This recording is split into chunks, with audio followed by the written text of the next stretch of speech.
नमस्कार, बहुत स्वागत है आपका। आप देख रहे हैं आपकी आवाज और आपके साथ मैं हूं आसिफ शेख।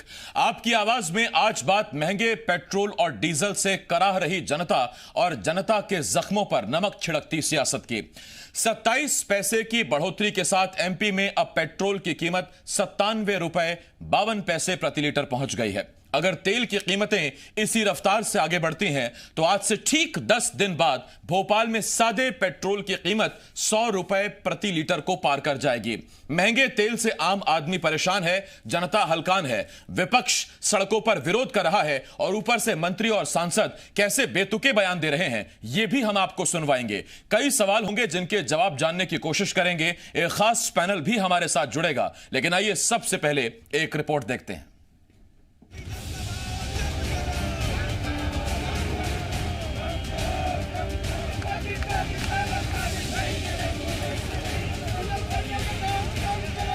₹97.52।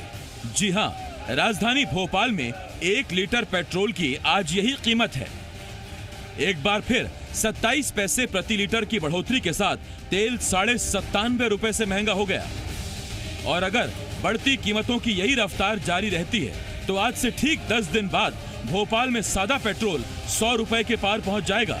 महंगा तेल हमेशा से सियासत के लिए बड़ा मुद्दा रहा है और यही वजह है कि काबू से बाहर होते तेल पर कांग्रेस ने आज जगह जगह विरोध प्रदर्शन किया। ये 4 तस्वीरें भोपाल, इंदौर, ग्वालियर और जबलपुर से हैं, जहां कांग्रेस ने सरकार के खिलाफ सड़क पर धरना दिया। इंदौर में तो कांग्रेसियों और पुलिस वालों में झड़प भी हुई। कांग्रेस ने महंगे तेल को लेकर केंद्र सरकार को जमकर घेरा। अदानी अंबानी को लाभ पहुंचाना है, ये चाहे इसके जितने भी कुएं हैं और जितना भी एक्सीडेंट होता है, ये सब अदानी और अंबानी कर रहे हैं। मोदी जी ने उनको लाभ देने के लिए किया है। लंका में भी पेट्रोल देता है, वहाँ देता है 60 रुपए, वहाँ 60 रुपए और यहाँ 100 रुपए। और बहुत से इनके पेट्रोल पंप जो बंद हो गए थे रिलायंस के, वो और चालू करके ये वसूली की जा रही है। इसलिए है मोदी वसूली केंद्र। आम जनता महंगे पेट्रोल डीजल की मार से हलकान है। विपक्ष सड़क पर विरोध कर रहा है, मगर एमपी के मंत्री और सांसद जनता के जख्मों पर नमक छिड़क रहे हैं। ऊर्जा मंत्री प्रद्युम्न सिंह तोमर जहां लोगों को गाड़ी छोड़कर पैदल चलने के लिए कह रहे हैं, तो वहीं दूसरी तरफ सांसद महेंद्र सिंह सोलंकी का कहना है कि बढ़ती कीमतों के साथ साथ जनता की आमदनी भी बढ़ रही है। देखिए, मेरा ये कहना है कि पेट्रोल की, डीजल की कीमतें बढ़ रही हैं, ये एक विषय अलग है। तो सब्जी मंडी जा रहे हो तो यार मोटरसाइकिल और 4 व्हीलर की जरूरत कहाँ है? शरीर के लिए भी काम आएगी, स्वास्थ्य भी ठीक रहेगा और पेट्रोल भी बचेगी और प्रदूषण भी बचेगा। अनुपात में पेट्रोल की कीमतें बढ़ रही है, उसी अनुपात में लोगों की आमदनियां भी बढ़ रही हैं और पेट्रोल की कीमतें केवल नरेंद्र मोदी जी की सरकार में नहीं बढ़ रही। देश का ये दुर्भाग्य रहा है कि शुरू के 55 वर्षों में जिस कांग्रेस सरकार ने यहाँ पर शासन किया, उन्होंने यहाँ पर कोई भी इंफ्रास्ट्रक्चर ऐसा तैयार नहीं किया है जिससे इन कीमतों को बढ़ने से रोका जा सके। लेकिन नरेंद्र मोदी जी की सरकार लगातार इस बात के लिए प्रयासरत है। पेट्रोल डीजल बजट से बाहर होता जा रहा है। आम आदमी सरकार से टैक्स कम करने की गुहार लगा रही है, मगर चाहे केंद्र सरकार हो या फिर राज्य सरकार, दोनों सरकारें कोई राहत देने के मूड में नहीं है। तो ऐसे में सिर्फ इंतजार कीजिए कि 33 रुपए के पेट्रोल पर 64 रुपए टैक्स ले रही सरकारों का दिल कब पसीजेगा। ब्यूरो रिपोर्ट, जी मीडिया। पेट्रोल डीजल यानी कि आम आदमी, किसानों की मूलभूत जरूरतों में शामिल हुआ साधन। पेट्रोल डीजल यानी कि अगर आपको दफ्तर जाना है तो पेट्रोल चाहिए, खेती करनी है तो ट्रैक्टर के लिए डीजल चाहिए, और अगर पेट्रोल डीजल महंगा होता है तो इसका मतलब माल भाड़ा महंगा, ढुलाई महंगी और फिर हर सामान महंगा। यानी महंगाई अगर बढ़ती है तो उसके पीछे एक बहुत बड़ी वजह होती है महंगा पेट्रोल, महंगा डीजल। क्या वजह है कि 32-33 रुपए के बेस प्राइस वाला पेट्रोल आपकी जेब तक पहुंचते पहुंचते ₹97 से ज्यादा हो जाता है? जानने की कोशिश करेंगे। 3 खास मेहमान इस वक्त डिबेट में हमें ज्वाइन कर रहे हैं। हमारे साथ कांग्रेस के सीनियर लीडर पूर्व मंत्री बृजेंद्र सिंह राठौर साहब, इसके साथ साथ पूर्व मंत्री बीजेपी के लीडर गिरिराज दंडोतिया साहब और वरिष्ठ पत्रकार देवश्री माली जी हमें ज्वाइन कर रहे हैं। मैं आप तीनों का बहुत बहुत स्वागत करता हूं। गिरिराज जी, सबसे पहला सवाल आपसे। गिरिराज जी, भोपाल में सस्ता तेल, भूटान में, माफ कीजिए, नेपाल में सस्ता तेल, भूटान में सस्ता तेल, श्रीलंका, पाकिस्तान में सस्ता तेल, तो यहां क्या विकास नहीं हो रहा है या सरकार लोगों का ख्याल रखती है? थोड़ा रहम करो सरकार। नमस्कार आसिफ भाई जी। मेरा ये कहना है, आप और हम सब लोग जानते हैं और बहुत समय से ये पेट्रोल के जो और डीजल के दाम हैं जो अंतर्राष्ट्रीय बाजार के मूल्यों पे आधारित रहते हैं। हाँ, और इसमें हम और आप कोई कुछ कर नहीं सकते हैं, चाहे वो विपक्ष कोई बात करे, क्योंकि इससे पहले भी विपक्ष की सरकारें रही हैं और विपक्ष की सरकारें और भी प्रदेशों में हैं जी, वहां पर भी यही हालात है, कोई अलग नहीं है। चाहे राजस्थान की हम बात करें और चाहे हम महाराष्ट्र की बात करें, 100 रुपए लीटर वहां भी पेट्रोल और डीजल बिक रहा है, वहां भी वेट लग रहा है, यहाँ भी वेट लगा है। और 15 महीने कांग्रेस की यहाँ सरकार रही, जब भी ये वेट लग रहा था। इसमें कोई ज्यादा भूल चूक की बात नहीं है, ये तो एक विरोधियों का विरोध करने का एक तरीका है, जनता को भड़काना और फिजूल में विरोध करना और अपनी जमीन तलाशना। कांग्रेस के पास जमीन तो बची नहीं है, घर बैठे हुए लोग हैं, और तो अब ये अपने इसी तरह के काम तलाश रहे हैं कि सरकार को कैसे हम बदनाम करें। गिरिराज जी, एक पुरानी कहावत थी, दूध का दूध करना, पानी का पानी करना। हम एक काम करते हैं सर, पेट्रोल का पेट्रोल करते हैं, डीजल का डीजल करते हैं, मूल कीमत की मूल कीमत करते हैं और टैक्सेस का टैक्स करते हैं। आपने सिर्फ वैट का जिक्र किया, आप एक्साइज का जिक्र करना भूल गए। सर, अंतर्राष्ट्रीय बाजार में तेल की कीमत 62 से $63 प्रति बैरल है, एक बैरल में करीब 169 लीटर। मेरा आपसे सीधा सवाल कि 32 से 33 रुपए के मूल कीमत बेस प्राइस वाले पेट्रोल पर एक्साइज लेते हैं सर आप 30 से 35 रुपए, राज्य सरकारें वैट लेती है 16 से 19 रुपए। सर, राज्य सरकार तो फिर भी 16 से 19 ले रही है, केंद्र 30 से 33 रुपए लेता है सर, 3.5 रुपए का कमीशन लेता है डीलर। तो आप पूछ रहे थे हम क्या कर सकते हैं सर, या तो एक्साइज कम कर दीजिए या वैट कम कर दीजिए, दोनों सरकारें मिलकर थोड़ा थोड़ा कम कर दीजिए तो भी राहत मिल जाएगी। ये जो सरकार की जो मंशा है, इसके पीछे जनता का सहयोग है। जनता के लिए जो अधोरचना तैयार की है, चाहे सड़कों का इंफ्रास्ट्रक्चर हो और चाहे अन्य बिल्डिंगें हों, और लोगों के लिए जैसे हम खाद्यान्न की बात करें तो 1 रुपए में उनको भोजन मिल रहा है भरपेट। कोरोना जैसे काल में या पूरा देश आग की स्थिति में पूरा विश्व डगमगा गया, वहां सरकार चलाना, और हमारे माननीय मुख्यमंत्री जी ने हमारे मध्य प्रदेश में किसी भी एक भी व्यक्ति को भूखा नहीं रहने दिया, घर घर उनके खाद्यान्न पहुंचाना, ये बहुत बड़ी बात होती है। पेट्रोल डीजल से कोई पेट नहीं भर सकता है, वो पेट्रोल डीजल खरीदे बगैर कोई मर नहीं सकता है, लेकिन भोजन के बिना आदमी मर सकता है, बर्बाद हो सकता है, परिवार उसका खत्म हो सकता है। तो ये सारी चीजें हमें अपने प्रदेश को मजबूत करने के लिए, और जो भी जो टैक्स अर्जित किया जाता है वो हम और आप सब जानते हैं, जनता जानती है, जिससे हम अपने प्रदेश की जो विकास है, जो प्रगति है, जो प्रदेश को हमारे लोगों को जरूरत है, उसकी हम पूर्ति करने के लिए। गिरिराज जी, मैं लौट रहा हूं आपके पास। ये तो तर्क दिया सर आपने कि पेट्रोल डीजल इसलिए आवश्यक है ताकि सरकारें गरीबों को खाना खिला सके, खाद्यान्न अन्न दे सके। ये इस पर जरा मैं देव शिमाली सर से सवाल पूछ लेता हूं, राठौर साहब उसके बाद में आपके पास आता हूं। देव शिमाली सर, इसका मतलब आजादी के 73 साल बाद हम कोई अतिरिक्त सोर्स, कोई रेवेन्यू का स्रोत जनरेट नहीं कर पाए। अगर गरीबों को दाना देना है, खाना खिलाना है, तो एकमात्र चीज हमारे पास पेट्रोल डीजल बची है क्या? और कोई हमारे पास सोर्स ऑफ इनकम नहीं है क्या? लेकिन गरीबों के साथ उन लोगों के पास खाना खाने के लिए पैसा भी तो बचना चाहिए जो लोग पेट्रोल खरीदते हैं। केवल एक बात नहीं है, क्योंकि पेट्रोल पर जिस तरह के टैक्सेस बढ़ाए जा रहे हैं, जब ये पॉलिसी लाई गई थी, गिरिराज दंडोतिया जी बैठे हुए हैं, मुझे अच्छे से याद है कि 2 रुपए पेट्रोल के बढ़ाए गए थे, जी धरने पे बैठे थे उस समय। खैर, राजनीतिक परिस्थिति होती है, आज वो भारतीय जनता पार्टी पे है तो बहुत अच्छे से उस बात को उठा रहे हैं, उनको उठाना भी चाहिए। लेकिन मैं तो केवल राजनीतिक दृष्टिकोण से अलग हटके मानवीय दृष्टिकोण की बात करना चाहता हूं कि एक मध्यम वर्ग होता है, जो मध्यम वर्ग सर्वाधिक वाहनों का इस्तेमाल करता है। मंत्री जी ने तो कह दिया कि सब्जी खरीदने के लिए आदमी को जाने की जरूरत क्या है, क्योंकि मंत्री जी को तो जाना ही नहीं है सब्जी खरीदने के लिए। मंत्री जी तो दरवाजे पे किसी के बैठ के कहते हैं दिन भर से पदयात्रा कर रहा हूं भाई, 2 रोटी। इसमें एक चीज और ऐड करूंगा सर मैं, मंत्री जी जब काफिले के साथ निकलते हैं तो उनको पेट्रोल डीजल का भत्ता भी सरकार ही देती है, अपनी जेब से नहीं देना पड़ता।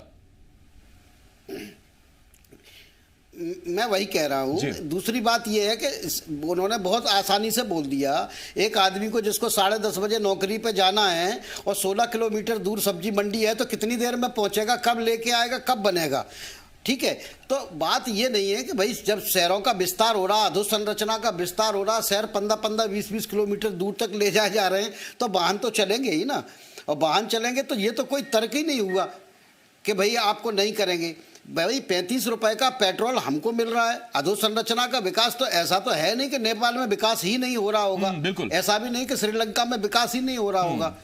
और फिर नहीं, मैंने वही पूछा कि क्या कोरोना की वजह से अगर ये दलील दी जा रही है तो क्या वो दलील सिर्फ हमारे देश के लिए है, क्या बाकी हमारे पड़ोसी देशों में? और ऐसा भी नहीं है कि श्रीलंका में कोई तेल की खान हो या भूटान में कोई तेल निकलता हो, बहुत बड़ा कोई वहां पर तेल का कोई भंडार हो। उल्टा भारत से ही कई देशों में सप्लाई होता है, जैसे भूटान और नेपाल, श्रीलंका। वहां हम रियायती दरों पर पेट्रोल देते हैं और यहां की जनता को 90-100 रुपए। देव सर, मैं लौट रहा हूं इस पर आपके पास। राठौर साहब, आपके पास आ रहा हूं। राठौर साहब, आज तो आपके पास खुली पिच है, खुला मैदान, कोई फील्डर है नहीं। राज्य सरकार भी बीजेपी की, केंद्र सरकार भी बीजेपी, महंगे पेट्रोल का मुद्दा है। लेकिन राठौर साहब, आपसे मेरा सवाल यह है कि जब आप सरकार में थे तो मैनिफेस्टो में यह था कि पेट्रोल डीजल के दाम कम कर देंगे 5 रुपए तक। हम सर 15 महीने इंतजार करते रहे, आपने भी दाम कम नहीं किए, तो हम उम्मीद करें तो किससे करें सर?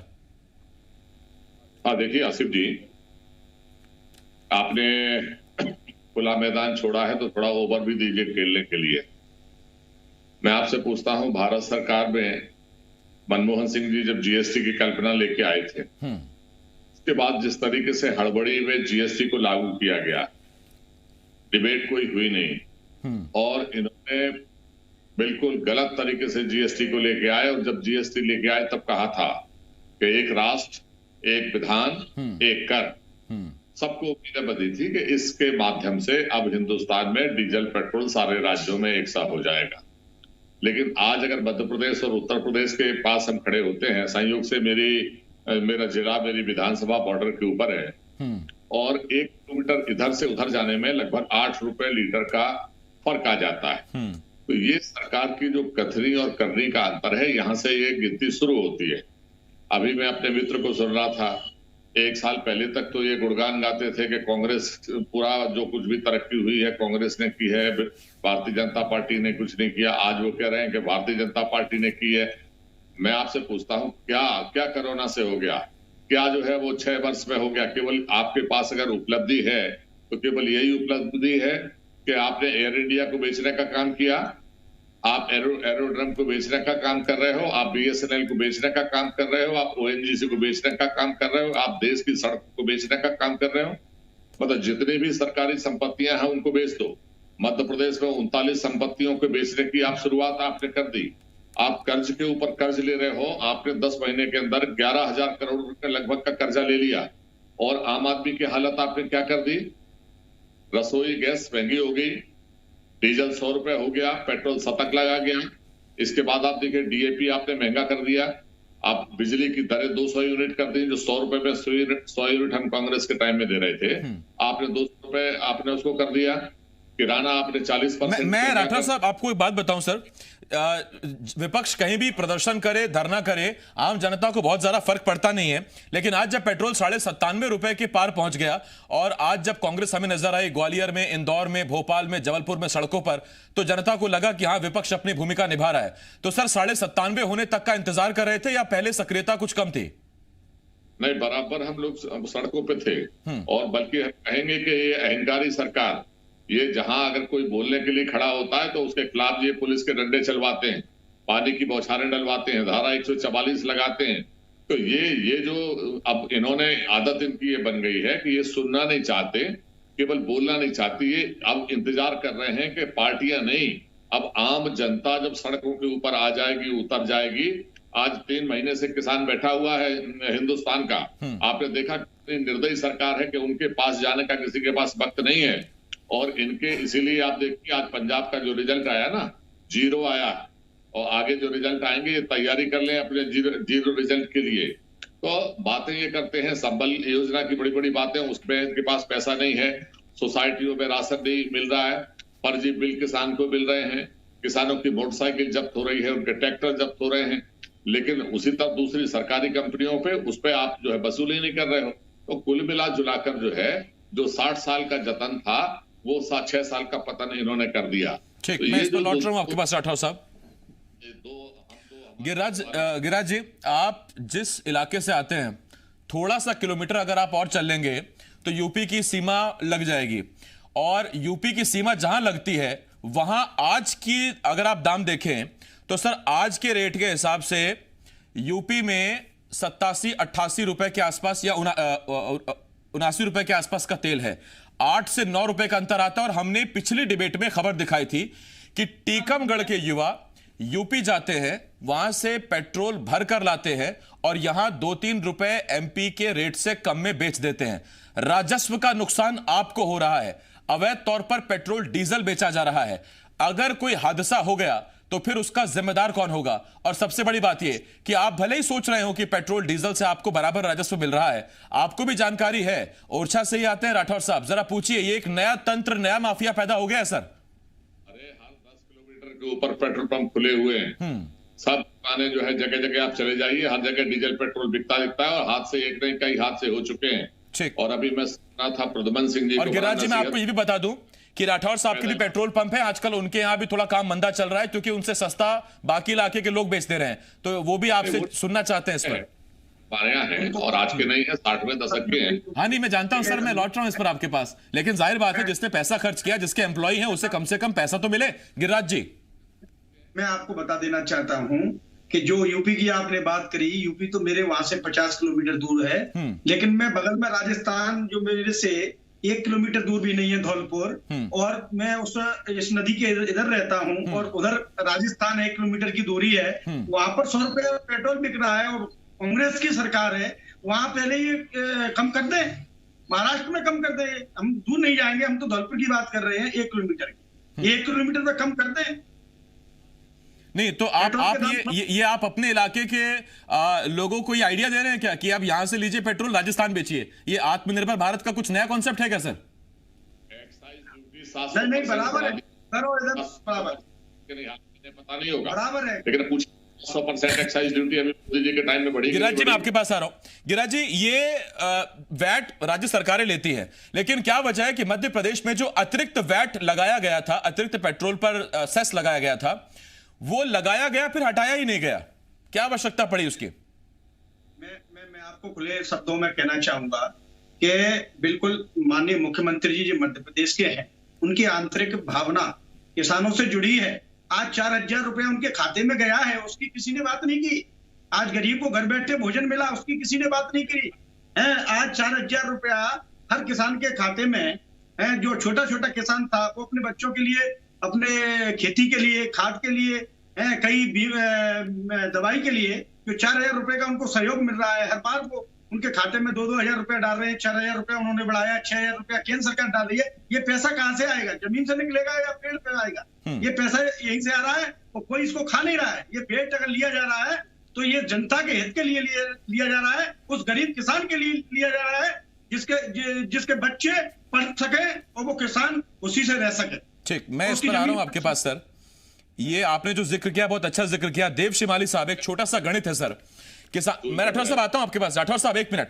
देव शिमाली साहब, छोटा सा हिसाब लगाया मैंने अभी सर।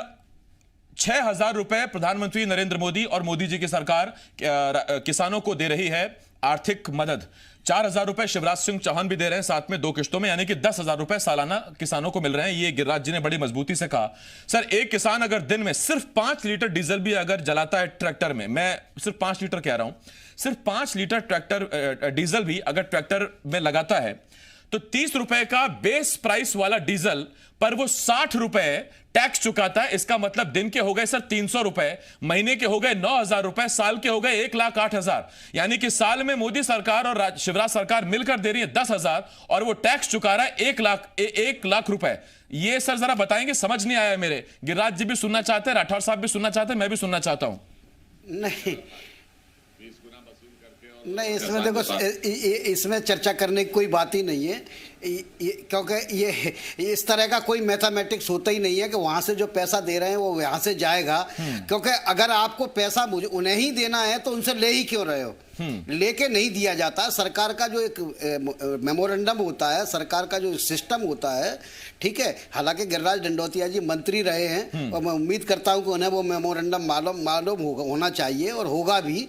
अब पता नहीं उन्होंने ऐसी बात कैसे कह दी कि वहां से जो पैसा लिया वो यहाँ हम दे रहे हैं, क्योंकि पैसा तो समूह में आता है, ठीक है, और बजट की जो अनुमांग होती है उसमें बांटा जाता है। तो ये पैसा वहां से आके वहां ले गए तो फिर आपका गणित ही हो गया कि 1 लाख लेके 8,000 रुपए दे दिए, यह तो चीटिंग हो गई। तो क्या प्रधानमंत्री और मुख्यमंत्री चीटिंग थोड़ी कर रहे हैं? यह तर्क नहीं है। तर्क यह है कि किसी भी कीमत पर टैक्स पर वेट जो अतिरिक्त लगाए जाते हैं, अलग अलग परिस्थितियों में लगाए जाते हैं, कारगिल के समय लगाया गया या उससे पहले भी लगाए गए होंगे, कांग्रेस की सरकारों में लगाए गए होंगे, तमाम बार वेट वापस भी हुए हैं, ठीक है। राजस्थान में भी मध्य प्रदेश से कम कीमत पर मिल रहा है। और दूसरी बात ये नहीं है राजस्थान हो, कांग्रेस हो, भाजपा हो, कम्युनिस्ट हो, बिल्कुल आम जनता को राहत मिलनी चाहिए। बात ये नहीं कि ये बीजेपी का राज्य है, कांग्रेस का राज्य है। और मेरे पास वक्त खत्म हो गया सर, लेकिन एक बहुत अहम बात, तब जबकि सरकारें ये कहती है कि गरीबों का हम ख्याल रख रहे हैं, अमीरों से अगर पैसा लेकर गरीबों में दे दिया तो इसमें क्या गुनाह कर दिया? तो इसमें सरकार ये तय कर ले कि वही डीजल एक BMW चलाने वाला भी उसी रेट पर लेता है और एक गरीब किसान किराए पर ट्रैक्टर चलाने वाला भी उसी कीमत पर डीजल लेता है। ये कैसे तय करेंगे आप कि किसान को सस्ता दें? किसान को सस्ता मिलना चाहिए, क्यों नहीं मिलना चाहिए? यानी करोड़ों की कार चलाने वाला भी उसी रेट पर डीजल ले और किराए पर ट्रैक्टर लेकर खेत में ट्रैक्टर चलाने वाला भी उसी कीमत पर ले। जरा सरकारें अगर इस तरफ सोचे तो बड़ा भला हो जाए। धन्यवाद गिरिराज जी, धन्यवाद राठौर साहब, देव शिमाली सर, बहुत शुक्रिया। वक्त मेरे पास खत्म हो गया।